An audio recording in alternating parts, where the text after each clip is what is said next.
Having shouted these words, I immediately felt great relief, looking into the eyes of Miranda, widened with shock and flashing confusion, frozen in place. As soon as I threw off the many years of understatement, a feeling of lightness descended on me, and I continued in a slightly calmer voice. When I woke up early in the morning in her bed, I was still wearing the same tuxedo, which I was wearing the night before. Nothing ever happened between us. Seriously? Do you really think that I will believe this fairy tale? Miri spat back at me with poisonous sarcasm. Of course, I expect you to believe me. Why? Yes, if only because I have never lied to you before, and of course I especially have no reason to lie to you now. When everything between us is over for a long time, I answered her more restrainedly, regaining my composure. I don't give a damn, talk what you want, she snorted, casually dismissive and sounding more like Kelly than the adult woman I was married to. For some reason, her indifferent response angered me. I could still see that she didn't believe what I was saying, but for some reason, it was important to me that she did. I grabbed my phone and put it on speaker and called my old office, motioning for Miranda to sit still and not interfere. After just a couple of rings, Jane, the receptionist, quickly answered. Hello, Jane, this is Alan Dowd. Oh, hi, Alan. Have you finished settling your affairs yet? My old friend responded cheerfully. Probably ready for a big move? You know, everything will be different here without you. The girl sighed with regret. Yes, everything is already packed. I just want to talk to my old friend one last time before I go on the road. Listen, I'm trying to reach a colleague in the Little Rock office. I'm not even sure if she still works there, so I was wondering if you could look into the system and see if you can find Sandy Thompson. Of course, Alan, wait a minute, Jane responded quickly, and for several seconds only the rapid clicking of the keyboard could be heard in the speaker. After a short pause, she came back to me. Yes, she still works for us, in the same branch in Little Rock. Do you need her number, or do you want me to connect you directly? Oh, thank you very much for your help. Just transfer my call to her line. And Jane, honey, take care of yourself. Remember, if Paul decides to make an honest woman out of you, I will be waiting for an invitation from you. Absolutely, Alan, Jane giggled. And don't forget us either, okay? Well, now I'm connecting you, you can talk. Listening to our casual conversation, Miri frowned, but now watched me with intent eyes. Hello, Sandy is on the line, said a familiar voice that I had not heard for many years. Hi, Sandy, this is Alan Dowd from the Grenville office. I don't even know if you remember me. My God, who am I hearing? Alan Dowd. Are you asking if I remember you? Damn, I've been dreaming about you for so many years. The very man I wanted but never got, and suddenly he calls me, well, Sandy answered, laughing. How the hell are you doing? She asked. But without waiting for an answer, she chatted on. It must be some kind of telepathy because, you won't believe it, but just recently I was thinking about you. It's been... How long? Yes, it must be 16 years since you and I last spoke. At that very gala reception where we met, remember? I then saw you several more times at other ceremonies, but, alas, I never got another chance to make up for lost time. But you yourself know how intense all these crowded events, important meetings, conversations, and other fuss were. Of course, I remember how we first met then, in Washington. I finally managed to wedge myself into her chatter. Actually, it was 17 years ago, although I must admit, apart from the award ceremony itself, I don't remember much from that night, I admitted to her, chuckling. Oh, Alan, you were so funny that evening. You could hear her smiling in her voice when she said these words. What do you even remember? Well, I remember how, after my clumsy thank you speech, I left the stage and then, it seems, we were still drinking champagne at the table. But I honestly admit, from that moment, everything in my memory became a little blurry. I can only say that this was the first and last time in my life when I got so drunk, I admitted embarrassedly. Sandy's loud, boisterous laughter came through the phony's speakers. Yes, damn it, by the end of the evening you were pretty good, although, in my opinion, You didn't drink that much compared to the others. Alan, do you want frankness for frankness? She teased me with a sly voice. Well, hit me, Miss Thompson, with your frankness. It's interesting. I played along with my former colleague. I must admit that I had my eye on you that evening, although I knew that I had serious competition from all those unmarried ladies who gathered there that evening. Well, yes, of course. A tall, dark-haired, attractive guy, built just like you, looked like a pot of honey with excited bees hovering around him. Ah, ha, ha. Sandy laughed infectiously again.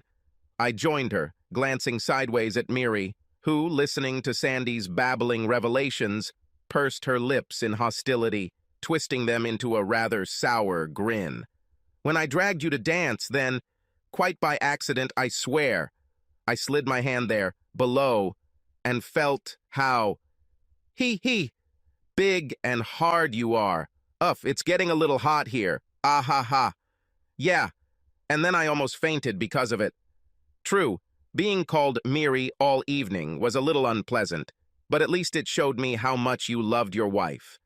After Sandy's words, Miri's expression changed sharply, and now she even seemed to turn a little pale.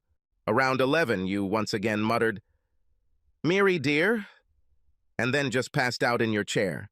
When the party ended after midnight and everyone went to their rooms, you were still there in the hall, so I asked the night porter to help me drag you to bed. Yes. I definitely didn't remember all this, so I listened with interest to Sandy's story about that night, which became the starting point of no return in our story with Miranda. The big problem was that no one knew which room you were staying in, and the hotel computers were already disconnected from the network. As they said, a program update was carried out at night or something like that. I didn't really delve into it. The point is that these door key cards are all the same, and it doesn't say what number they are from.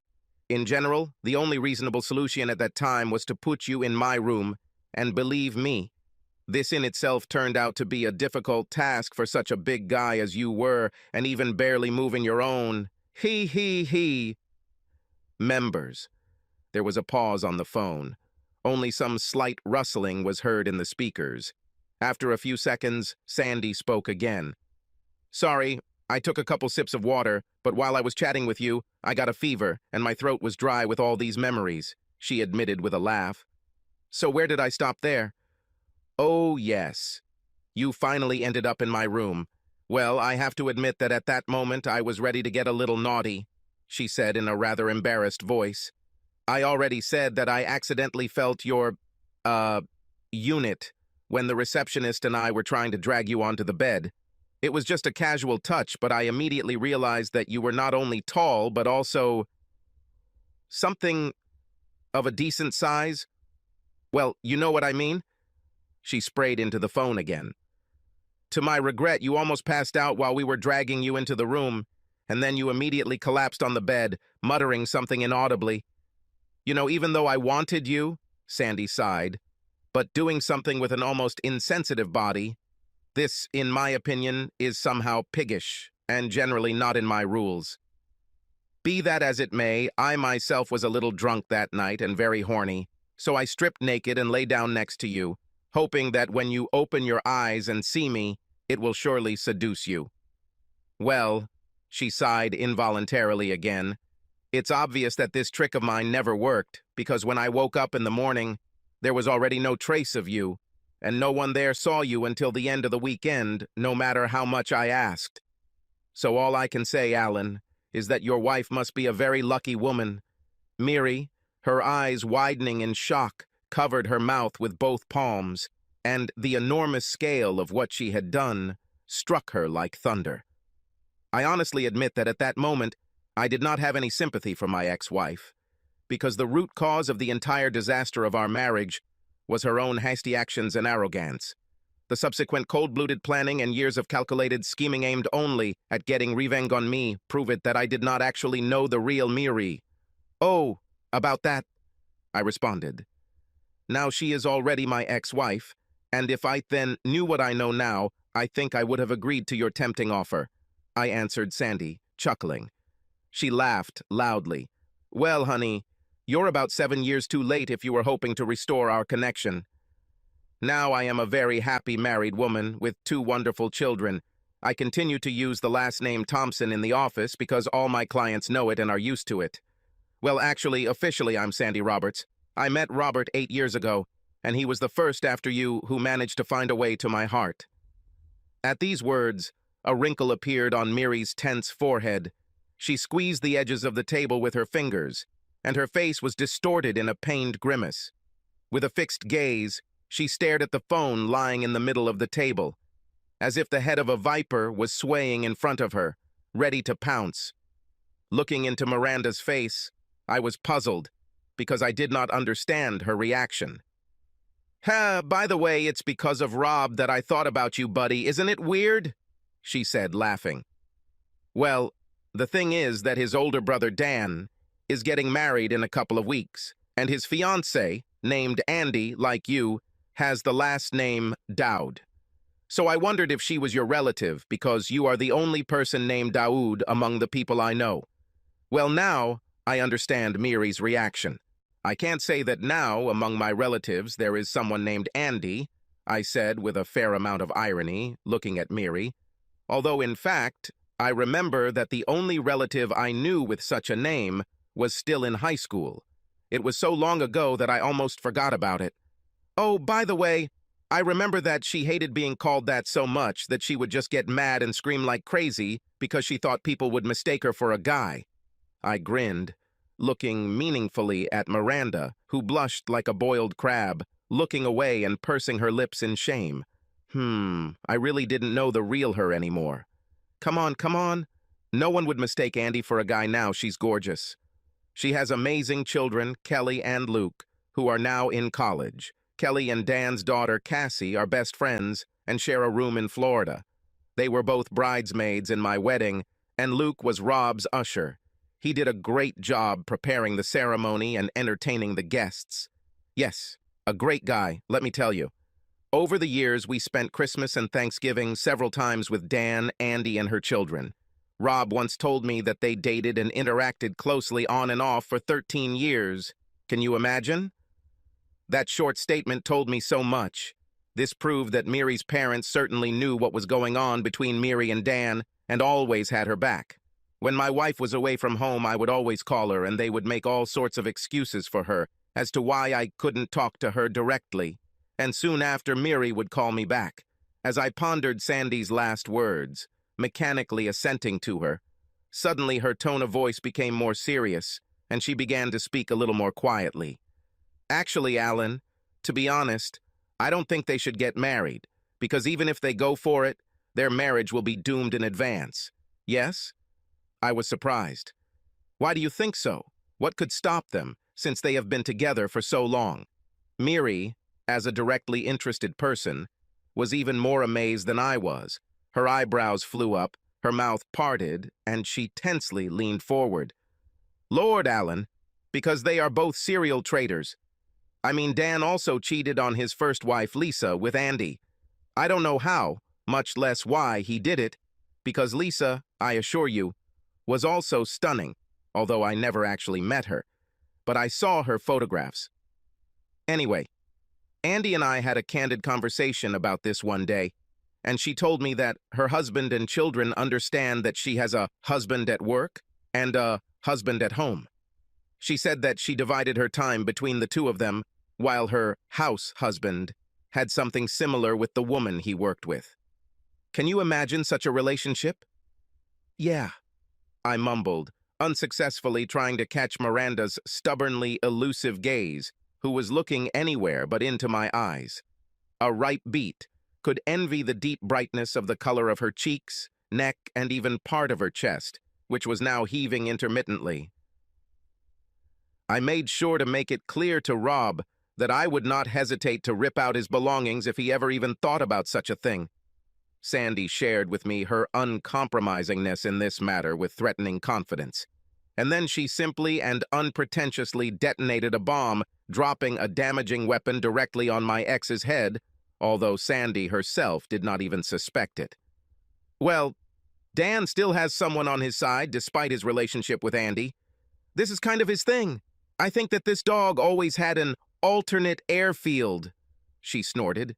His current girlfriend's name is Tilly, and he sees her every time he's in Chicago. By the way, from what Rob told me, he specially arranges these business trips for himself so that he can go there every couple of weeks. Watching Miri's reaction, I saw that her complexion changed from bright red to first pale, and then she seemed to even turn a little green.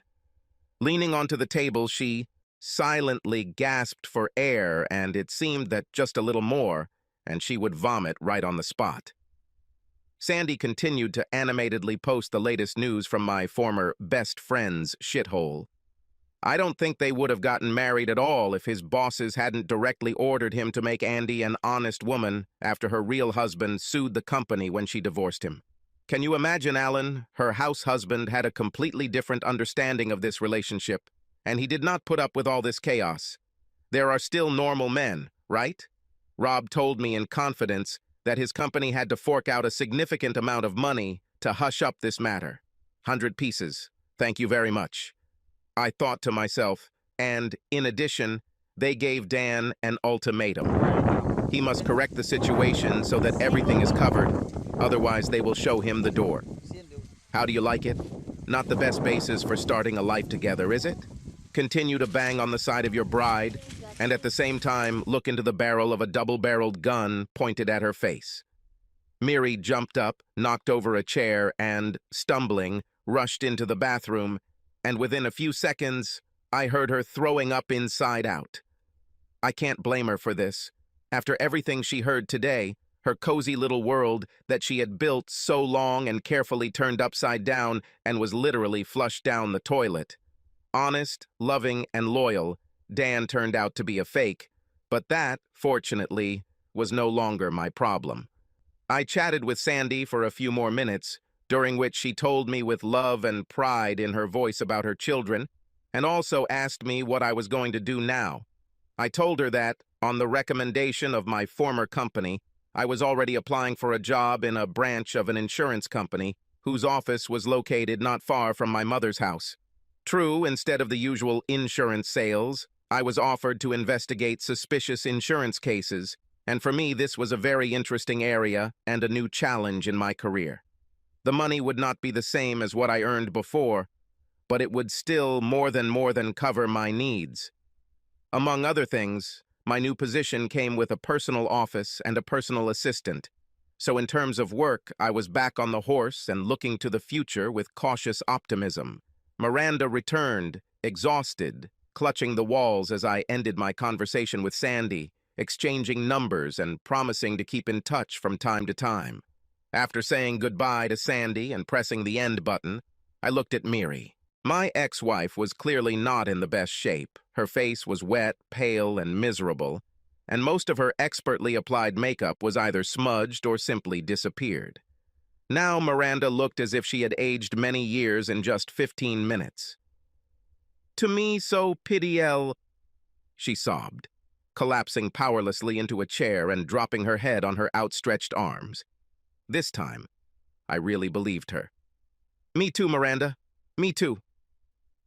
Listen, I don't have time right now. I need to follow the tracks of one type while they are still fresh, so by morning I should be in Brunswick," I answered, glancing briefly at my watch. From here to Brunswick, it was about a 6-hour drive if you grilled non-stop, but I knew I'd have to stop a couple of times along the way. "All these boxes are yours.